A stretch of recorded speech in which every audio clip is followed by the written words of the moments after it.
Whoa, excuse us. Hey, mic check. Mic check. We are live. 3, 2, 1. What is happening, guys? This is Logan Robinson from Here the Spear, presented to you by Noel Game Day. We are here on this actually nasty Thursday evening. It's not so pretty out in Tallahassee. The power has been flickering, so we'll see how long this podcast and show goes on. It's been lightning all over the place. But we're here. We're here to talk some ball. It is Thursday night with the fellas. This time, Dustin, we have a friend with us. It's good to see Austin Veazey back with us. Back in the closet, though, he goes. But Austin Veazey, our lead basketball writer, is at the bottom. Then our lead writer and editor, D-Lou, is at the top. Gentlemen, happy Thursday. We're keeping the streak alive. How's y'all's week going so far? Spectacular. Superb. I'm so glad you had to lean in that far. Nice and relaxed in your closet there. We went through this after the show 2 weeks ago. There's no closet that I'm sitting. I can open my closet if you want to see it. You have two closets. You can. No. It's just a setup, I guess. I don't. The setup. No, the setup looks cool though. I mean, he's got shoes all around him. Ballers. I mean, he's got Terrence Mann's jersey up above him. A couple of Hooters tank tops. I mean, it looks great in there. So it just makes the room look small. So I mean, I can kind of get it, but I made that joke for like 3 or 4 weeks. I know. I don't give a damn. Anyways, fellas, how was y'all's July 4th? We've got a lot to talk about tonight. Along with that, probably better than your July 4th. yeah. That's what I was gonna say. Real funny. I appreciate it. Yeah, my July 4th wasn't so much. There was a lot of fireworks at the end, but I really wasn't entirely enjoying them. So I had a pretty decent injury to my right knee, and I had to get an MRI this morning. It hurts like hell. It's definitely on the inner side of my kneecap.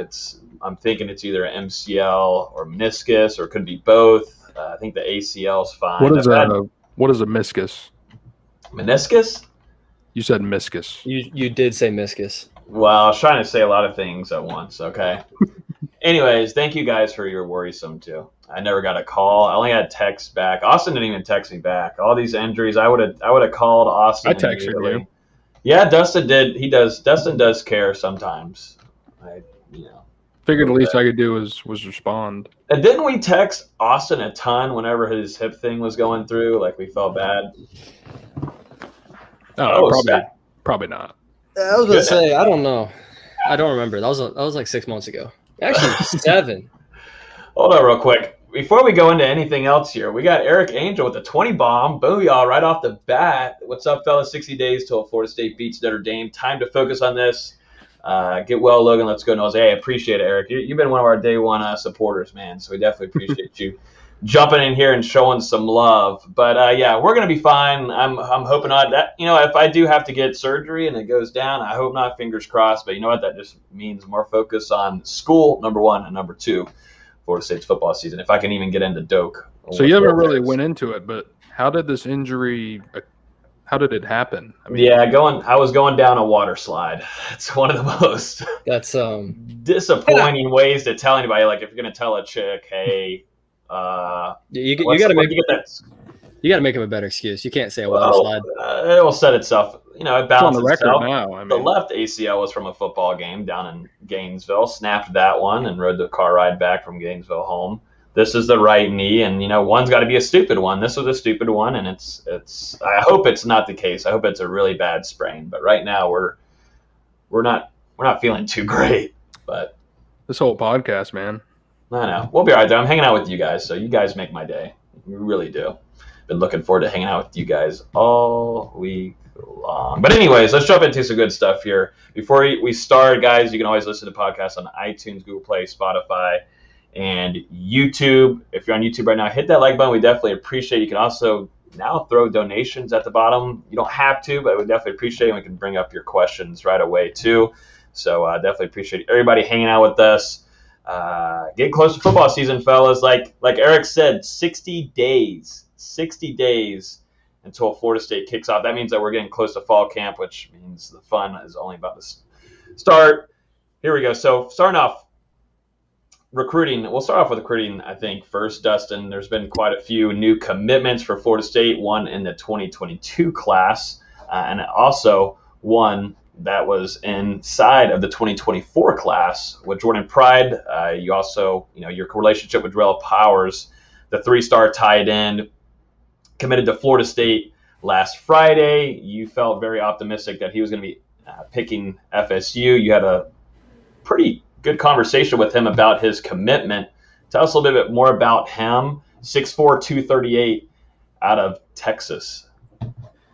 Yeah, so Drell Powers, he really came onto the scene in March. That's when he picked up the offer from FSU.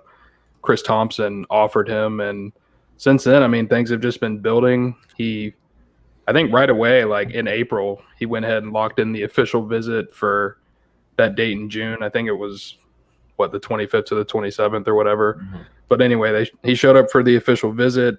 He had a really good time, was blown away.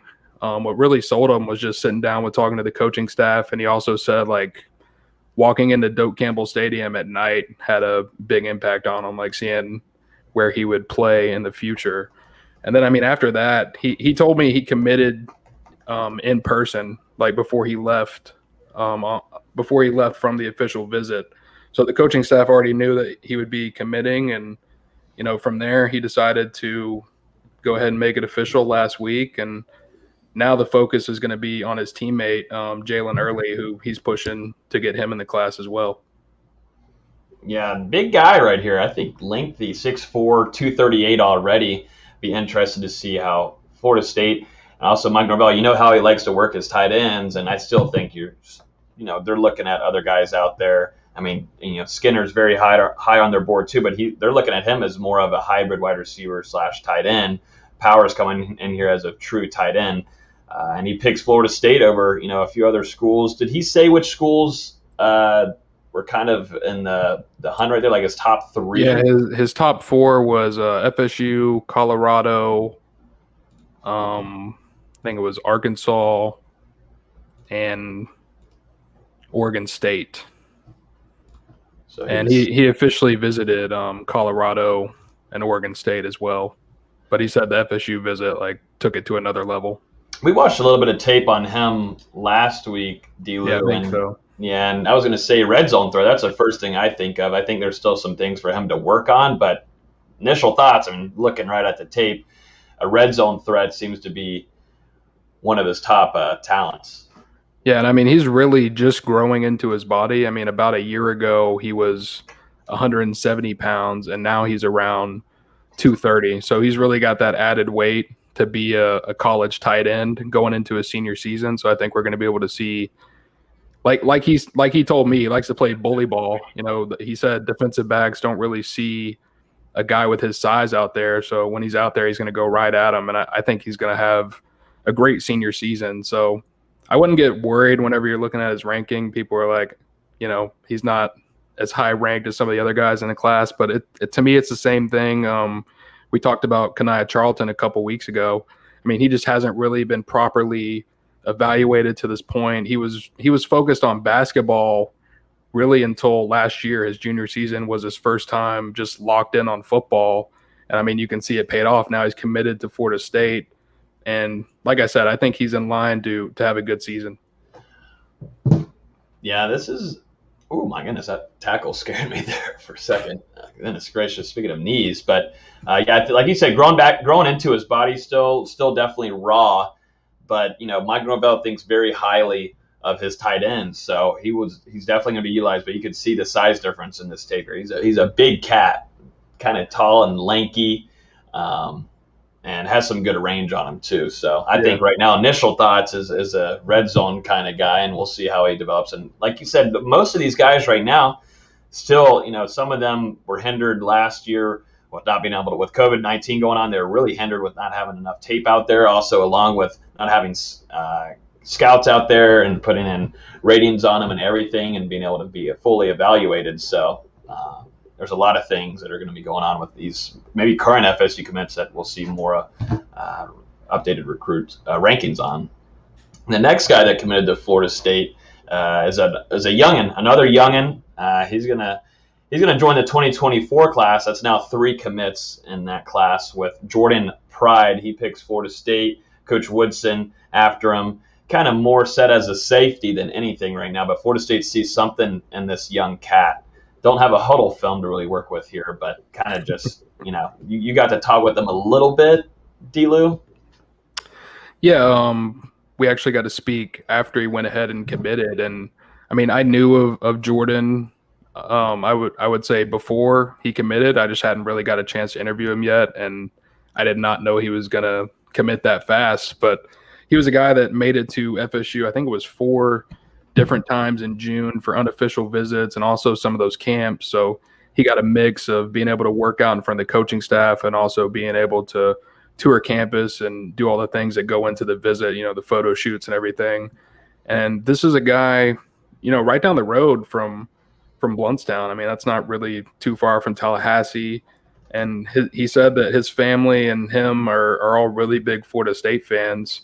And I think it was after one of the camps, he actually picked up the offer from the coaching staff in June. And from there, I mean, it was he told me from there, I mean, it was basically a set decision. He had a couple conversations with his family, and they said they were fine with it, and he went ahead and decided to make it official. Add into that DB room, and he's so young. I mean, when we talk with Cam Davis, the current said quarterback almost there because he plays in high school, but running back commit primarily. These cats are so young, but it's cool and nice to see some of them committing so early on and kind of understanding that message that Norvell's bringing. It's still so far away, and it's all that, but it's cool to see that message is going all the way, reaching to not just 2023 but 2024. That's a trend that we're seeing a little bit. And he said the first thing whenever he called the coaching staff to commit, he let Coach Woodson know, and they got on the phone with Coach Norvell, and the first thing Norvell said to him was, "Are you 100% sure you're committed?" Before he accepted him into the class. And like I said, Pride, he grew up a Florida State fan. He told me he wanted to go ahead and make it official because this is his dream school, and now being a 2024 commit, he's got a lot of time to work with to build that class into something great. And you already have 3 commits, Cam Davis, Landon Thomas, along with Pride. And Florida State, they've actually got the most 2024 commits in the nation. So whether you think that's a good thing or a bad thing, this coaching staff is focused not only on the present but on the future. So I think it's an interesting take that we haven't really seen from the past staffs. I wanted to bring up a thing here and talk about a quarterback, and you got to spend a lot of time with him, and he was one of your longest interviews we talked about in the production meeting, D-Lou, and that's Chris Parson. There's a lot of people that have some they think he's got a very bright future, and you also think that too. I know that you've been texting inside of the Discord a lot, talking very highly of him, mature kid in that 2023 class. He recently visited Florida State. He's kind of got a little. I'm not gonna make any more comparisons because I've been a little too hot on doing that lately. But there's a lot of good things to think about him because he's kind of seems like a Florida State lean, definitely in my opinion. But this is a guy out of Tennessee, and Tennessee is going to be heavily after him too, and would love to pick him out. But he's actually planning on committing on July 22nd, D-Lou. And his top teams, what are his top teams that are in there? Top 8, I think he dropped, right? Yeah, he released a top 8. I know that FSU, Miami, Tennessee, and Kentucky are in it. I can't remember the other 4 off the top of my head, but I'll find it. But yeah, so he released that top 8 with a plan to commit on, I believe it's July 22nd. Like you said, he recently got a chance to come through to FSU, and the first thing that the coaching staff did is they had every single member of the staff out there waiting for Parson and his family whenever they arrived. And Coach Norvell and Coach Dillingham were really with him throughout the entire trip. And during their meeting, Coach Norvell specifically expressed to Parson that he was their number 1 quarterback target in the 2023 class.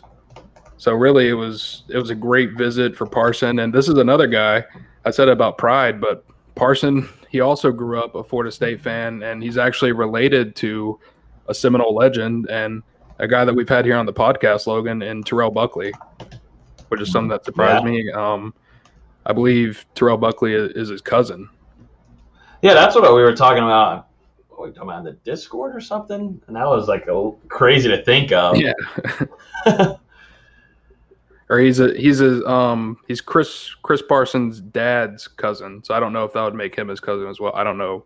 I don't know the whole thing. I don't know how that's too much work for you and I, and we're going to definitely maybe not that makes them like second cousins. You have any take on that, Austin? I think it's cousin second removed. Something Either like way, they're somehow related. And, you know, through that, a lot of their extended family is Florida State fans. Parsons' family is Florida State fans. And like I said, he grew up a Florida State fan. And after the visit, you know, he named FSU as leader. So going into this announcement, I think the Seminoles have to feel really good about where they stand. And, you know, I did an interview with him, and he was very high on FSU. And this is a guy. He was high. No. I was hoping all right, go ahead, sorry. But throughout June, I mean, he was all over the country, visiting different places, working out, and, you know, I think a lot of schools are going to be after him. You know, right now, maybe you look at his top 8, you don't have Alabama or Clemson in there, but I think down the line, they're definitely going to join this guy's recruitment. He's very talented, and I think he's got a very mature mindset, you know, kind of beyond his years. It's a throw here on one of the most recent tweets he shared.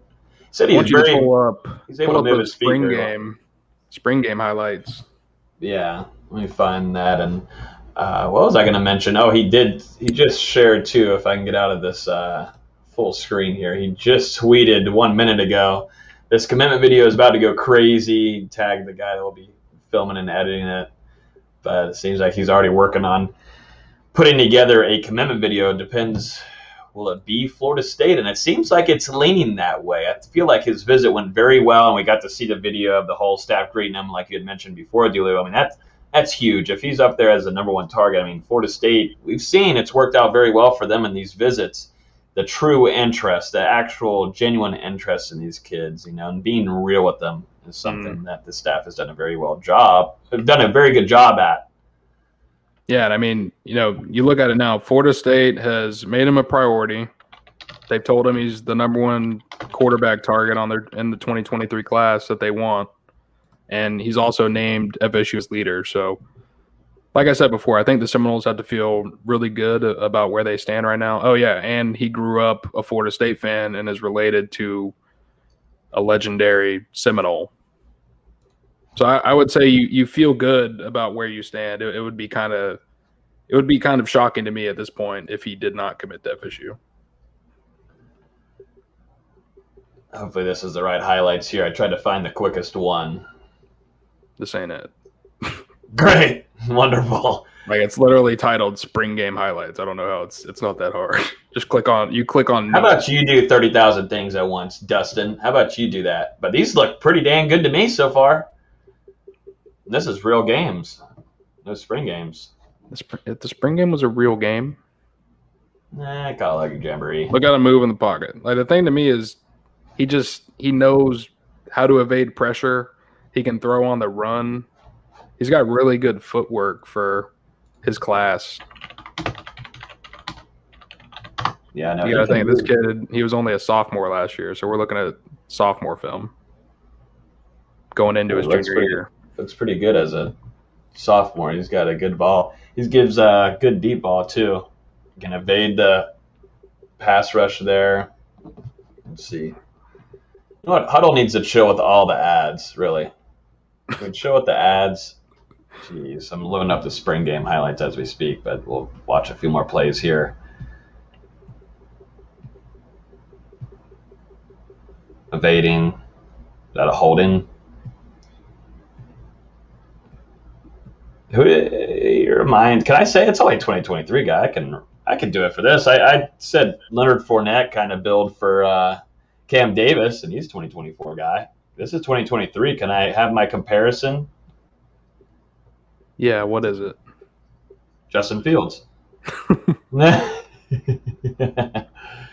Not that extreme, but all right. Thing is, you don't really see him scrambling much on his highlights. Like, you can tell he's athletic, but he uses that to work in the pocket, move around defenders, and find guys downfield. So that's something I really like. You don't really see him just tucking it and running.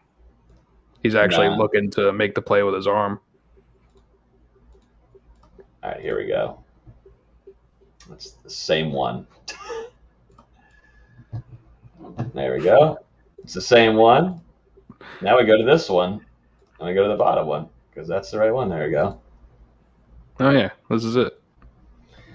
Spring game highlights. We get to see him face his own team in a scrimmage. Nice. Running. Got Dustin Lewis rushing him. Hard play there. Dustin would have been running that fast. That was one of my favorite plays right there, because he rolled out of the pocket. He was looking at the receiver on the outside, and then threw it back inside. He faked out the defender. Yeah. I like this one. That's a little crafty. Well, this is what I was saying, Fields right here. I mean, yeah, we didn't see one of these in the other tape. He can run, like I said, but most of the time he's looking to make the play. Yeah, he's trying to keep it going, which is nice. He's keeping his eyes downfield, and he's got good feet too. So, and that's on July 22nd. Justin Fields. Here I go. Great. I'm just going to ruin it for everybody. Drew just asked, just tuned in. What are you guys talking about? Well, we're talking about what our favorite ice cream is. 2023 quarterback Chris Parsons. We're talking about 2023 quarterback Chris Parsons. He's going to be making his commitment actually on Parsons. Sorry, no. Parsons. No, Parsons. Parson. Dang it, Parson. That's the same thing, right? Cut the S off at the end. No, but Chris Parsons making his commitment on July 22nd. So I think Florida State's heavily in the mix there. We'll see if that recruiting video is going to end with the Seminole logo at the Seminole head at the end of the video. We'll see. Who knows? Up next here, there's a lot of recruiting stuff going on. AJ Duffy, how about him showing out at the Elite 11? I mean, seems like Florida State got the good one here. I mean, he was, I think, only threw, what did you say, Julie? One interception, and they're 7-on-7s, and that was just an extra point play, just a little gimme there. Doesn't really count. Yeah, it doesn't count, right? But AJ Duffy was absolutely showing out during the Elite 11s. There was a few clips that I have that I can bring up on here, but Florida State seems to have a pretty good cat on their hands. It seems he's more of a quiet guy than anything. Doesn't do a lot of interviews, but he was definitely doing the chop there, and he's been recruiting. He said continue to help recruit that 2022 class, and Florida State's got a good quarterback. Yeah, I mean, he's very talented. He's got the full skill set, and I mean, the thing to me is he's a gamer. You put him in that competitive 7-on-7 scenario, and some guys, they fold. They're better in just the one-on-one drills.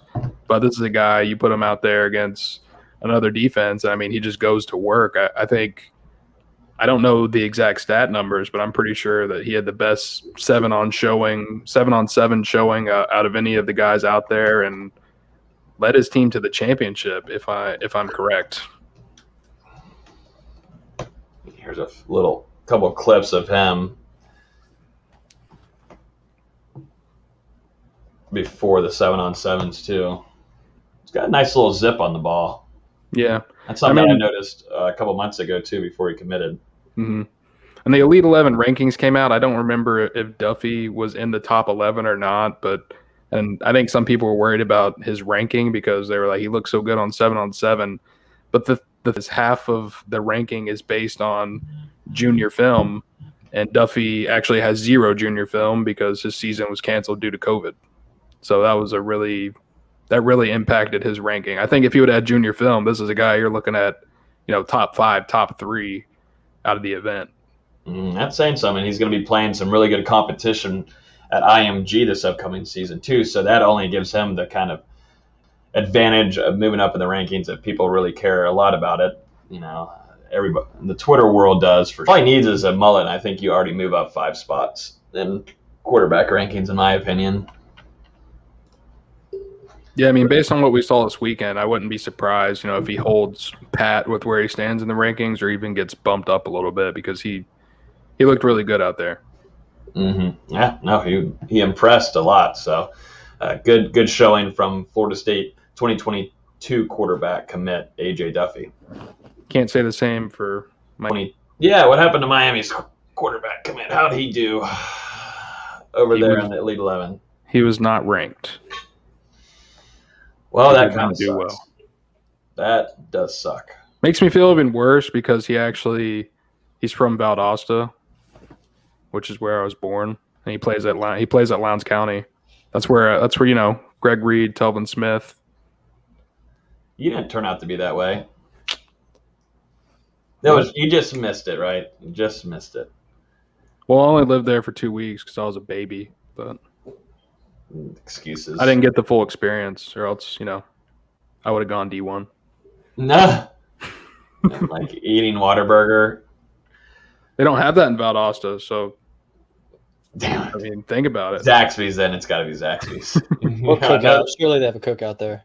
I don't think they do. Disappointing. They don't have anything. It's kind of a sad city. That's why you left. Same as you. You're kind of sad. So no, I know. Well, Dustin, let's keep asking you some recruiting questions here. Since Nate's not here, you're taking a load the last couple of weeks, man. This is tough. I'm sorry for putting you through this. It's okay. But another guy. Part of the job description, I guess. That is true. It is true. Another guy here, we'll end it off here with Jalen Early, 2022 offensive tackle. Florida State's been heavily after him. I mean, any FSU fan will tell you that. The guards, yeah, but offensive tackles, gimme. So he's actually narrowed down his list on schools, and he's planning to actually commit on August 2nd. He's got Florida State, Ohio State, Texas A&M, and Texas Tech. He told you most recently that he won't be visiting Penn State, which is a big one there. But it seems like Florida State may be in the running here for an offensive tackle to add into that 2022 class, which would be crazy because right now that offensive line depth, like you're building depth now at this point, but you're also bringing in some really talented cats. Yeah, like you said, I thought the biggest thing that came out of my interview with him was him telling me that he will not visit Penn State before making a commitment, which a lot of people thought he'd be using. I think it's his 5th and final official visit on Penn State before he committed on August 2nd.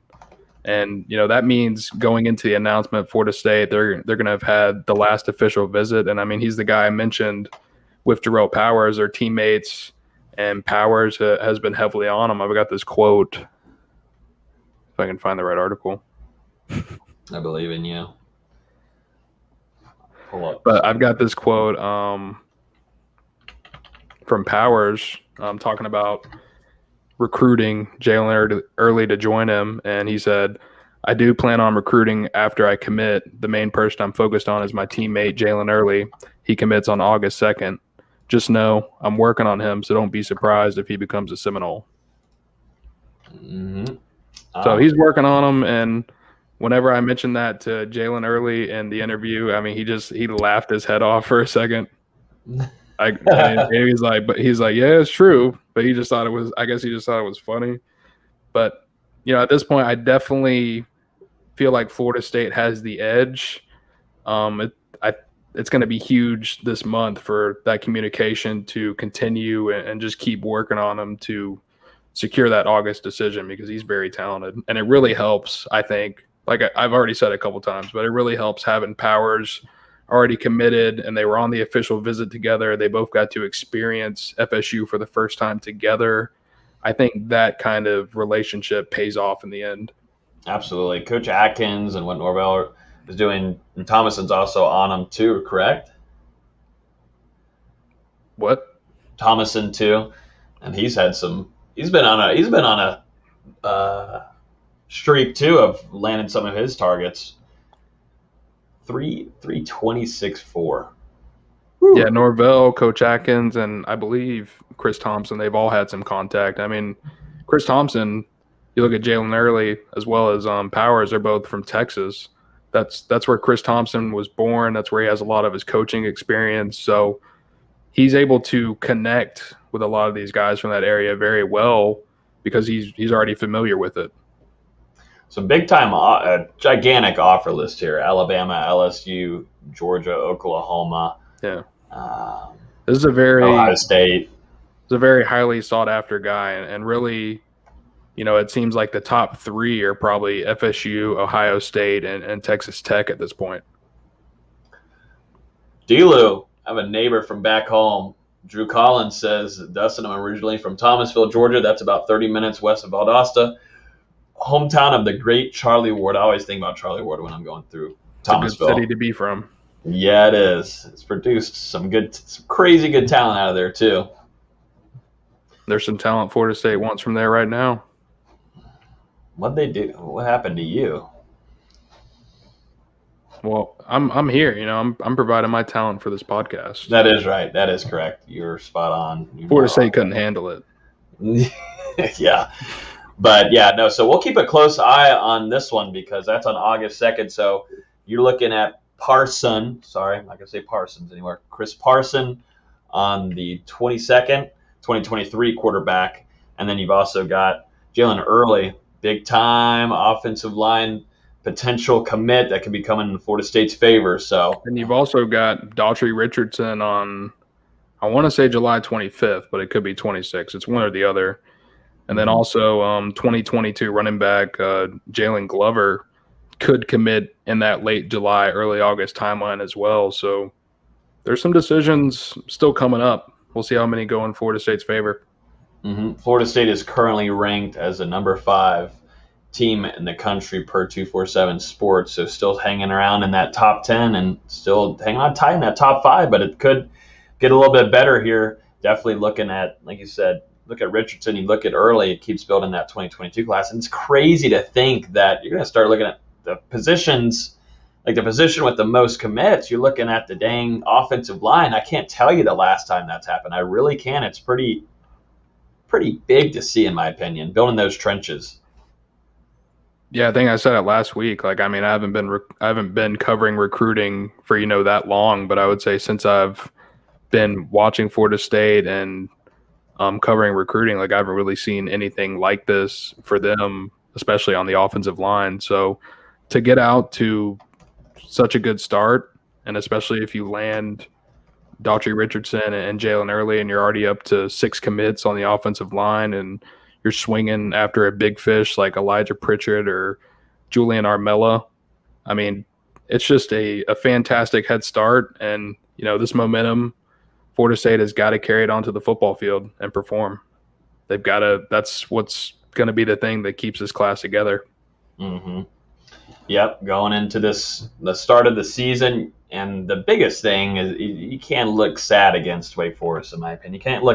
You can't look sad against, worse talent. That's something that Florida State has just been lacking in these games, is looking just ridiculous, not looking prepared, not being able to stay in games, not being able to look competitive, looking really disappointing in the trenches. That's the sad thing about it. You never think about Florida State and looking pretty sad, definitely on the defensive line, but that's been something that has been a consistent basis in the last couple of years, and that's something the staff is trying to do and fix, and Coach Atkins doesn't want that. Odell has been there and seen it go up, up, up, and down and down. He's seen it at the highest. He's seen it at the lowest.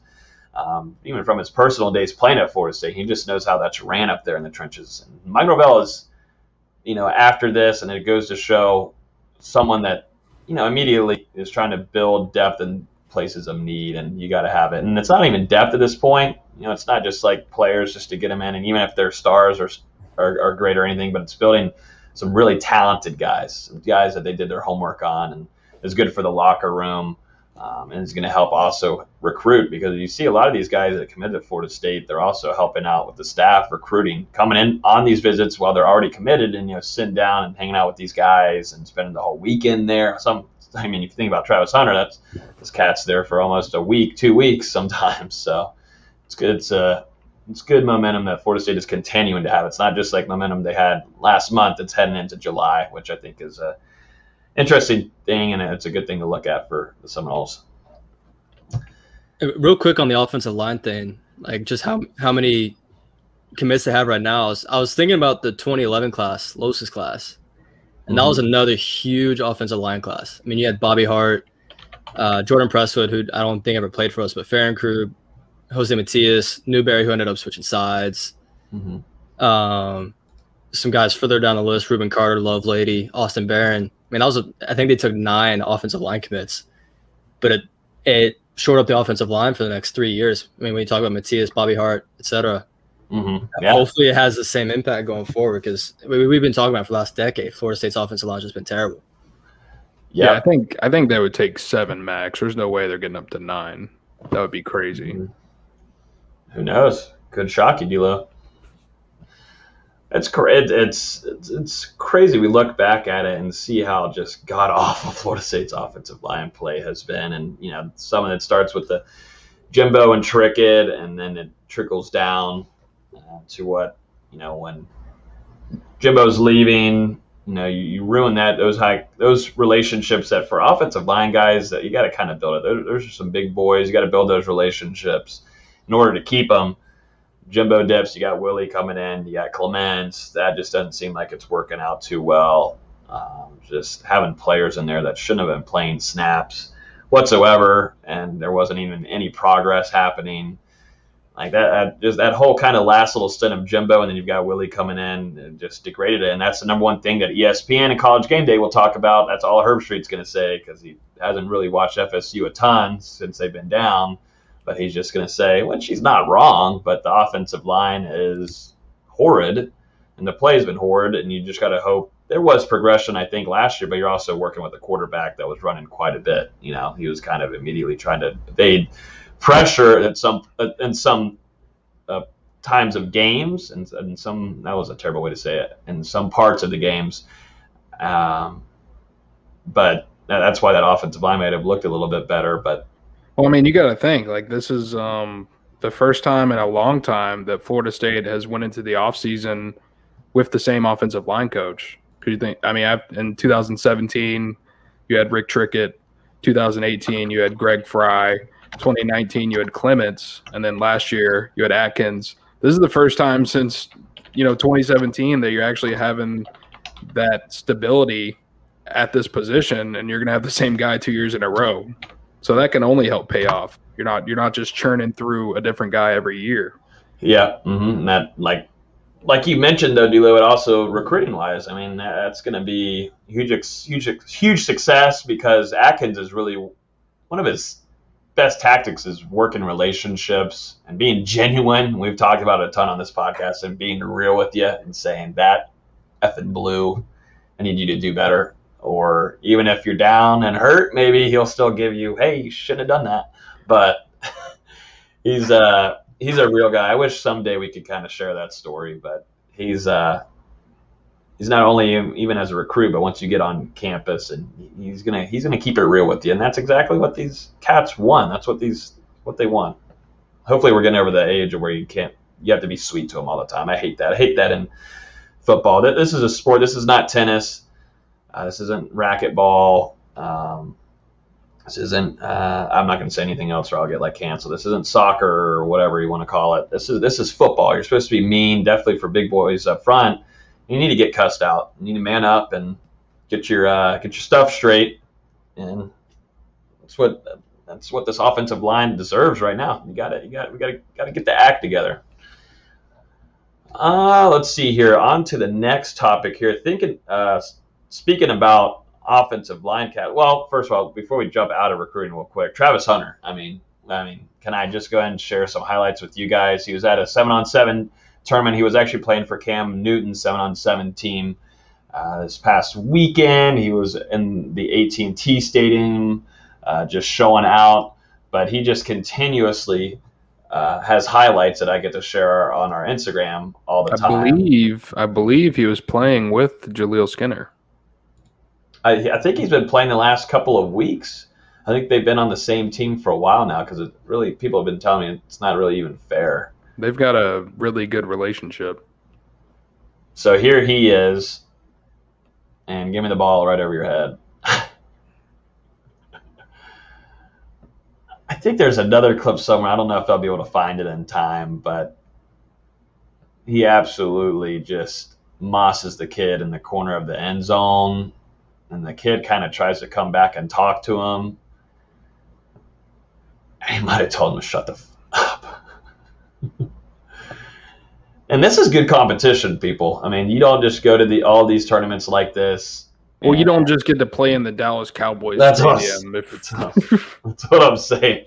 Like, you're not just in this dome right here, this gigantic spaceship, been there before, and it's absolutely massive. But still, going on to the play here, though, I mean, I would say it gets old seeing this kind of stuff because it's just every weekend we get new highlights, but that's just not the case. It gets better every single time. I mean, yeah, I feel like, he does it so often that we almost are starting to take it for granted. Yeah, that's what I'm hoping we don't do. Expecting him to do something like spectacular. This one's nasty right here. Hold up. This one's nasty. What? This is so unfair. This is so unfair. Watch him kind of just mess around. Hey, watch this. What? the leg behind the leg, and makes the kid miss on the tag. I love when he brings. So he's got a stuffed animal that he brings to these. So if no one's seen it yet, he's got a stuffed animal that he brings with him to these tournaments. We'll see if he brings them to games or not. But he does. Here we go. This is a kid getting mossed right here. So here's the question I want to ask both of y'all, because eventually this kid is going to be on campus in Florida State, and fans are going to be going crazy. Right now, do you play him at wide receiver or DB? And if you could only pick one, he's probably, in my opinion, he's going to play both at some point. Which depends on how the staff is going to work with them, what they feel best. But right now, it's tough, like looking at this picture, of course. But right now, where do you put Travis Hunter? I would put him at receiver just because there's less talent in that room right now, especially less proven talent. Like, at least with the DBs, you've got Travis J, Jamie Robinson, so on and so forth. You've got a long list of guys that are wide receiver, waiting for someone to step up. If he was coming in this year, I'd put him in a receiver. When he comes in a couple years, who knows? I think he's gonna have a Hall of Fame career as a corner, like Nate says. But if he was coming in this season, I'd put him at receiver. Okay. That's a good point. It's a tough question, D-Lou. I'd probably just go with defensive back because, I mean, you're going to get a guy who can go up like a wide receiver but as a DB. And then, I mean, he can do everything that you need an elite college defensive back to do.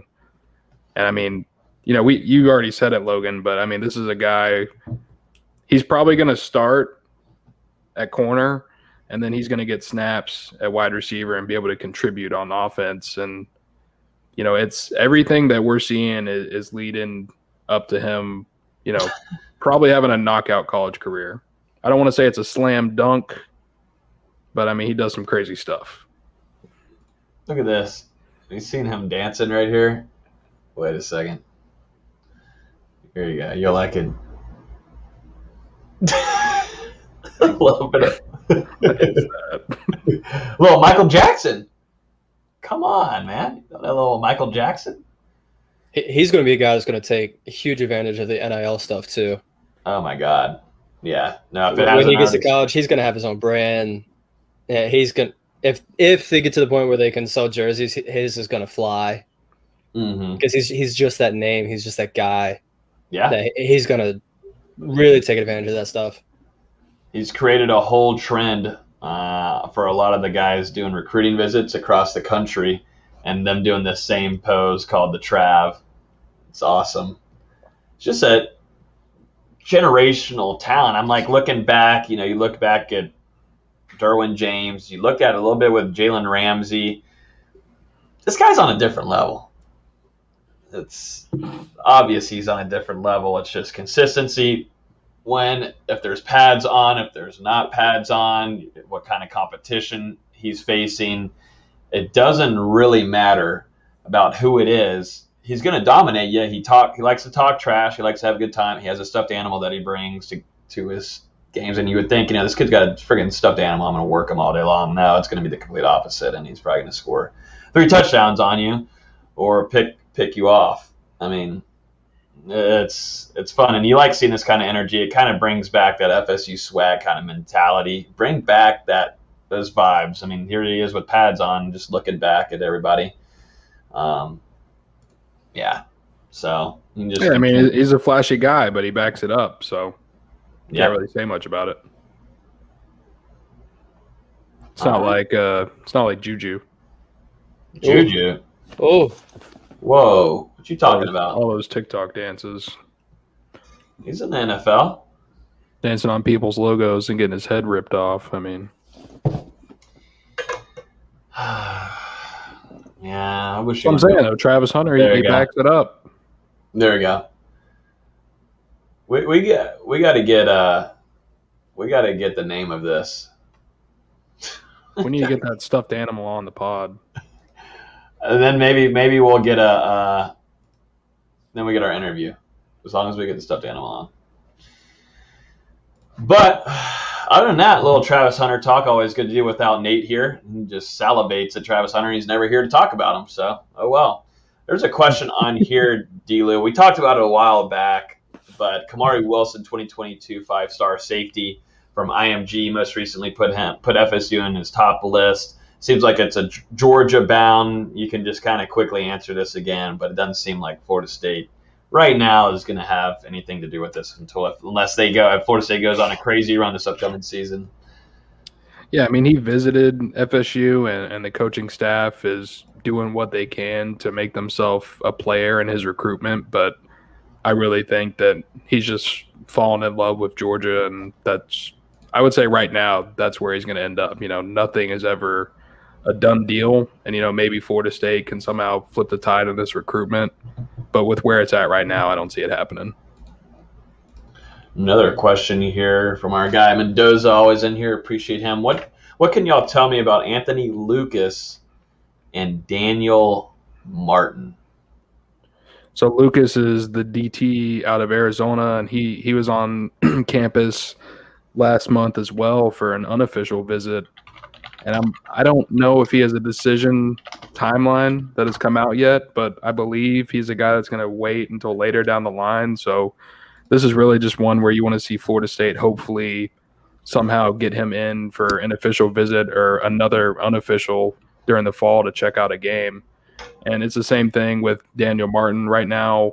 It kind of feels like this is between Florida State and Vanderbilt, and he went through with his Vanderbilt official visit and didn't end up committing. So I would say I like where FSU is right now, and he's another guy. I mean, you've got to get him back on campus for the fall. I think getting these guys in for that Notre Dame game and, hopefully you blow it out of the park, that's where you're going to build a ton of recruiting momentum. Got another question here. We're just rocking right now from a guy, Zach P. Earl Little Jr. most recently visited Florida State last month. I think this one's definitely SEC more than anything for him, but that's another talented cat. And, I think maybe more warm to Alabama than anything. But could Florida State have a chance here? He's a 6', 175 out of the 2022 class down in Fort Lauderdale. I still think he's an Alabama guy than anything SEC. Yeah. Yeah, obviously, he's a Miami legacy, but I don't even think the Canes are really a big player in his recruitment. Like you said, Logan, I think he's an Alabama lean right now, but he was on campus last month. It seems like he's connected with the coaching staff. He feels comfortable with where he would stand in Florida State's defensive scheme if he did pick FSU. And a big thing to me, it seemed like his dad really has connected with the coaching staff and really likes Florida State. So we'll see if that's something that can help maybe push things in FSU's favor a little bit. But right now, I think Earl Little Jr., he wants to go to Bama. Maybe Senior likes FSU, but, we'll see. He's got his official visit in the fall. Gotcha. Okay. Eric Angel Our guy Eric Angel said Travis Hunter's no joke, best since Deion Sanders, Derwin James, and Jalen Ramsey. I'm right there with you. I completely agree. Like you said, he hasn't even touched foot yet on Bobby Bowden Field. Hasn't played a college snap yet, but there's going to be so much hype whenever he arrives in Tallahassee. Let's move on a little bit here into the rest of the docket. We've got a little bit more on the NIL. So first of all, let me show one thing. So most recent offensive line, not commit, but transfer that picked Florida State from Notre Dame, Dylan Gibbons. I want to share a video on him. So over July 4th weekend, came across a video of this man actually. Hey, I sent it to you. Yeah, Dustin threw me a video of Dylan Gibbons actually towing. Practically, he was towing a boat across the lake, swimming over to land, helping a guy out because I guess the motor broke. And can you say like some summer conditioning maybe? Coach Storms is having these guys do some extra work. Is Coach Storms behind them over there getting them ready for September 5th? I'm just like, who has the confidence?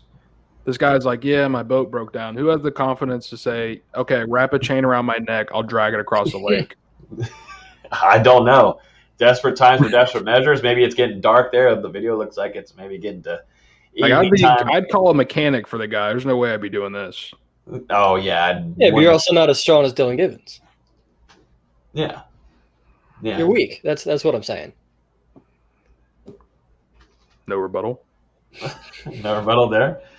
I love the comment here from Kenny Joyce on Instagram. That boy is training for a triathlon. Dustin, this is what you need to do. We need to get you out here just towing boats. Dude, there's no way you're getting me in a lake. I don't want an alligator to bite my leg off. An alligator? I don't like going into bodies of water. I'll go to a pool, but you ain't sticking me in like a lake where I can't see the bottom or the ocean or something. I'm chilling. I wanted to also share, too, one of the things that Dylan Gibbons is actually doing with his NIL started immediately, and I thought it was really unique for him. So he started a GoFundMe for one of his friends back at Notre Dame. He was a big fan of Dylan there and supported him, and those two ended up becoming almost like best friends, and they've stayed in contact since he's arrived here in Tallahassee. Timothy is his name. And he was born with a condition called Vactural. Hopefully I didn't mess it up. I'm terrible with saying names, but Vactural. And he was actually not expected to survive. And so later on, he was actually diagnosed with Charcot-Marie-Tooth. It's an incurable disease that affects the nerves in his hands and feet. So Dylan really wants him to come to the opening season game. I believe Timothy's a big Notre Dame fan, obviously, with Dylan playing there, but he still wants to see that game in person. He wants him to come there and spend time with him. And he immediately, the first day of the NIL, opened up a GoFundMe, which I'll share on the screen. And I thought this was a really cool thing on Gibbons' part. And I believe the goal, me and Dustin were talking about this, I believe the goal at first, I think was 30 grand. Yeah.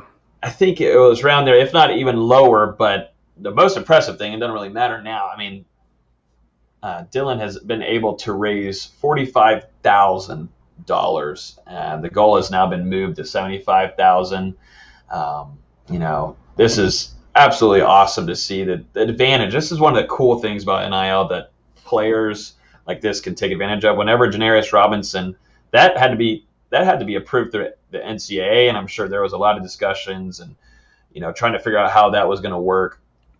And finally, Janarius Robinson was able to start a GoFundMe to help out his mom, and Florida State and other schools and other fan bases helped J-Rob out a lot, and his family.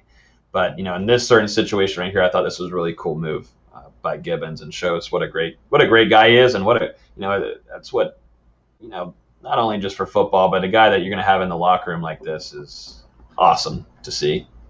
Yeah, I mean, we kind of talked about it last week whenever we were first discussing all of the NIL stuff, and we were saying we don't really know what exactly guys are going to be able to, what exactly guys are going to do, or how unique it's going to be. And this is just, it's a really awesome way to be able to use those new rights that the players have, and I think it's a great cause, and a lot of people have gotten behind it. Obviously, Dylan has gotten a lot of I don't want to say publicity, but he's gotten a lot of recognition in the media. I think he's going to be going on like Mike. I don't know how you say it, Mike Golick. Golik's ESPN Radio. Yeah, he's going on his show, and it's good to see this story being shared. Mm-hmm.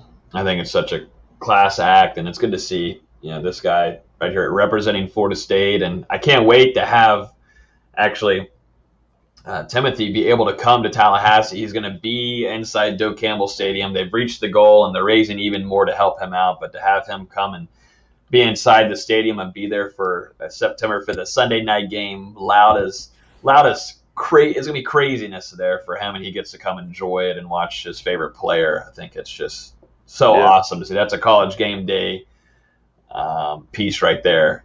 I mean, right there. Please give it to me.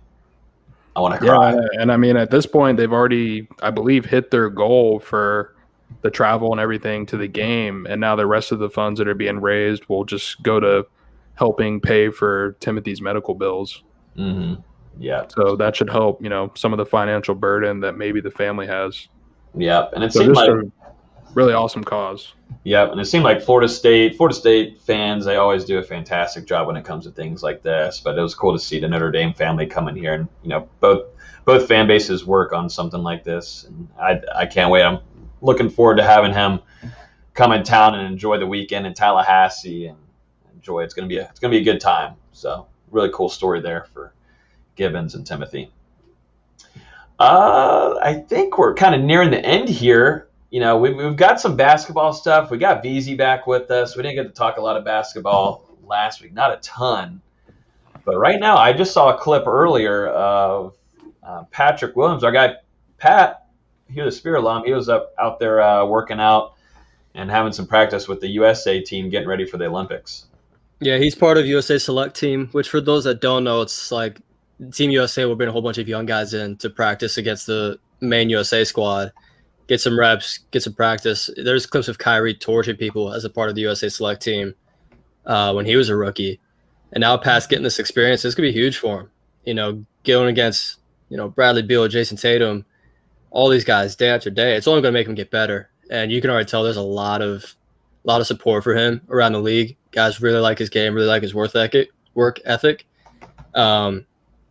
It's only going to be a good experience for him. Especially being around Popovich for a few weeks, it's going to be such a great experience for him. Absolutely, he gets to be around all those greats, the current greats right now, man. And plus, he comes off he's young right now, but his maturity level is on a different level, and him being able to be around those guys right there is huge. And speaking of the NIL stuff, Matthew Cleveland just launched a clothing brand today. That's on his Instagram if you want to pull that up real quick. Yeah. Just another one of these things where guys are taking advantage of their name, really trying to make the most of it. It wouldn't surprise me at all if there's a couple more guys on the basketball team that follow this line, launch a few clothing items, make a little bit of money off of it. Dwayne Bacon would have killed the NIL stuff. Oh my God. Nah. I mean, not just because of his name, but he's a fashion guy anyways. Yeah. Phil Kofor too. A lot of these guys in the past are like, man, I wish this was around 5 years ago. Yeah, I think we actually talked about Cleveland last week a little bit because I think the first day of the NIL stuff, he announced that he was going to be doing like a blog and something. Yeah, with stock risers. Yeah. And then I think Cam Fletcher's doing it too, doing the stock risers posts, which, I mean, go ahead, do a little blog, get a little bit of money for it. Yeah, here's Cleveland's brand right here. Just basic stuff, sweatshorts, tanks, tees. Nothing crazy, but I mean, go get your bread. Yeah, get the bread. I like it. Use a little garnet and gold here, baby. It says, I'm very happy to announce my official brand and apparel is now live. Link in bio. Boosted Biz, plus people he worked with, partners, have changed the game for college and pro athletes to monetize their likeness. Shout out to the team for making it all happen. Go support, link in bio. So, yeah, we got some shorts, some tanks. Cool stuff here. And for these basketball guys, it's a lot easier for them to do this NIL stuff because their faces, like, they're not covering their heads with helmets during the game. So you get to see them while they're playing and see them making these plays. Then they go on social media and it's the same guy supporting their own brands. It's not like with football where you just see a number. Mm-hmm. Being able to put a face with these brands, these sponsorships, however you want to put it, it's only that much easier for these basketball guys to make money off of it. Mm-hmm. Yeah, and I can't wait. There's going to be so many different creative ways that not just basketball players, but athletes across the country are going to be making money now. You know, we see influencers do brand deals and such, but I'm wondering too, this is just a random thought, but how does it work? Let's say if a betting site, a sportsbook, wants to connect with an athlete. Well, I think that's I wonder how that works. I don't think they can. I think gambling was one of the things that was off limits. And that, I guess that's kind of like the NFL, you know, you can't do that. Yeah, I guess I'd be against it. I don't know, that whole kind of stuff. I would hate to have that job, having to figure all that kind of stuff and there's still all the rules. Yeah, there's still a lot they got to get figured out because they rushed into this process so fast. I mean, it literally went from, it's just going to be Florida and a couple of other states to, the entire country has access to this in about a week. Yeah, I agree. It was really quick. There's a lot they got to get figured out. Like I mentioned the jersey things earlier. There's got to be a way for these players to, if the school wants to put out 10, 15 jerseys for football, let's say, put the kid's name on the back, are they going to be able to do that? How much money is the kid's going to be able to make? How much does Nike or Adidas get? That's all stuff they got to get figured out at some point. I mean, because that's one thing people want is they want to be able to rep their favorite player. Mm-hmm. Yeah. Like we mentioned with Travis Hunter, how many people in a few years are going to want to rock a Travis Hunter jersey? Whew. A lot of. I think they would rock them right now. They'd start rocking them if you could get it going right now. They would. Just already a household name, and that crazy thing already a household name. But Derwin James was kind of that way. Ton of hype. They couldn't wait to see him get out on the field because he looked already like he was built 2 years into college. But Travis it's crazy to think he's just on a different level than him. So Nate would buy his whole family Travis Hunter jerseys right now. Yeah. Did you guys get a chance to talk about last week's visits for basketball? No, we didn't. I don't think so. With Dylan Mitchell and Julian Phillips? No, give us some updates there because the Discord's been popping now, and there's been some visits going on and a 5-star. Yeah, Dylan Mitchell's a top 30 kid from Spring Hill, Florida, something like that. It's 3 hours south. Florida kid. He just announced today he's transferring to Montverde. He was on campus last week. It apparently went great. The entire family loved the visit. Really, at this point, it's Florida State and Tennessee in this recruitment. I wouldn't be surprised if he announces in the next month or so. And it wouldn't shock me at all if it's Florida State. Apparently, his mom has Florida State football season tickets. If you look at the pages Dylan Mitchell follows on Instagram, there's so many Florida State fan pages that he follows. It would not surprise me at all if he ends up a part of this class. I just put in a prediction for 5-star Jason Gortman out of South Carolina, top 10 kid. I don't want to spoil anything, but it's looking really good on that front. He's not your typical Florida State guy. He's only 6'1". It'll be the shortest scholarship if he were to come. He'd be the shortest scholarship player on the team since David Nichols. And the shortest freshman we recruited since C.J. Walker, which was, 7 years ago? It's been a minute. Really talented, really athletic. He's so bouncy for someone 6'1". And then he's close with Julian Phillips, who was just on campus last week, another South Carolina kid. He did an interview with 24/7, I believe, saying visit went great.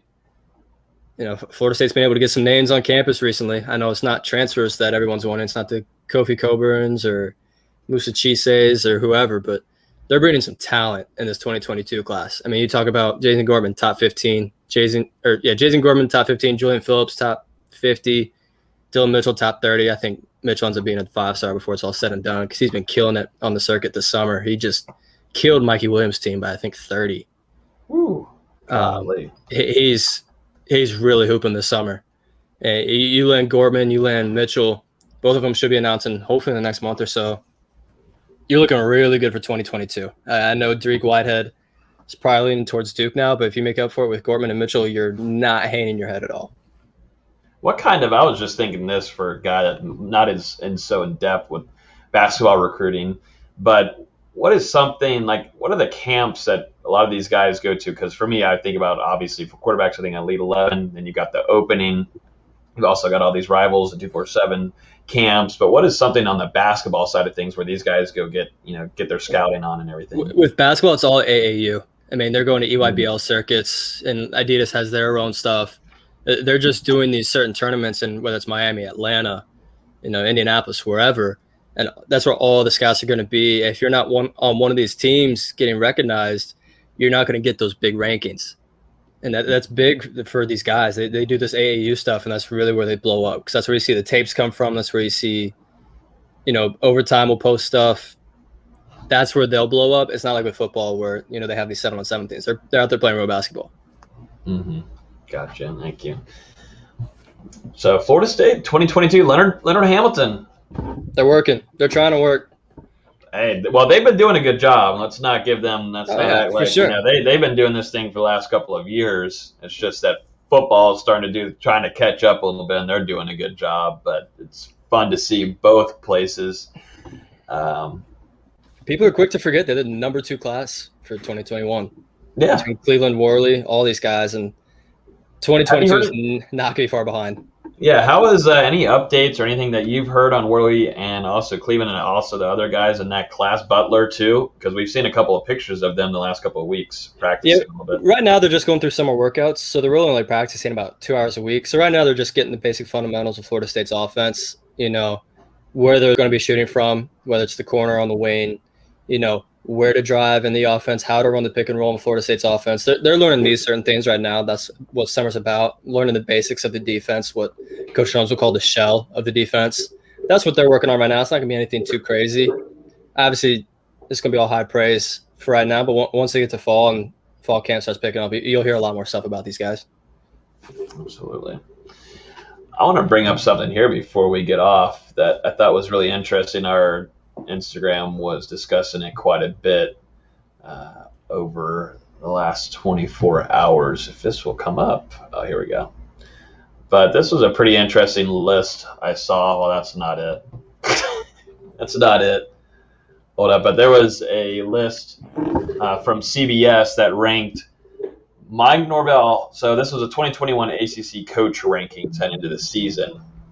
And it had Florida State's Mike Norvell at number 10 behind Manny Diaz, Pat Narduzzi, Cutcliffe, Clausen from Wake Forest, Bronco Mendenhall from Virginia, Mac Brown from UNC, and Dabo Swinney. Jeff Hafley from Boston College also ahead of Mike Norvell, and Dave Doran, who's a complete you-know-what, anyways. But who wrote it? I don't have the name, but it's from CBS Sports. I'm trying to bring it up here on the screen so you can kind of really get a feel for what I'm talking about. Here you go. So this was a ranking on CBS Sports. And obviously you got Dabo Swinney at number 1, Mike Norvell all the way down here at number 10. So I'm wondering, are they just depicting this from last season and how that went? Here's the thing. Florida State hasn't done anything with Norvell yet. They've had 1 year and they were 3-6. If you take it off that 1 year, yeah, Norvell's the 10th best coach in the conference. We would all take him a lot ahead of a lot of these guys. But when you only have one thing to prove it off of, it's not that disrespectful. It's kind of, but not that disrespectful. David Cutcliffe won 1 game last year. And he lost to Norvell. But he also has how many years ahead of him of proven track record? Well, so then if it's that case, then you look back at Memphis. Then that's what I'm saying. You look back at Memphis. I'm saying at that school. He's had some success at Duke. Not a ton, but more than any other coach has since Spurrier. Yeah, I think it's way off though. I think if you're thinking, I just need to have an explanation. If we're talking about at that certain school, then maybe so. But as if I'm thinking about ranking coaches, and I think about their as a whole tenure as being a head coach, in my opinion, not just maybe at a school. I just thought. I think people like attention. Yes, of course. I think my mic is about to fall off the desk. We can hear it. We can hear it definitely doing something. I mean,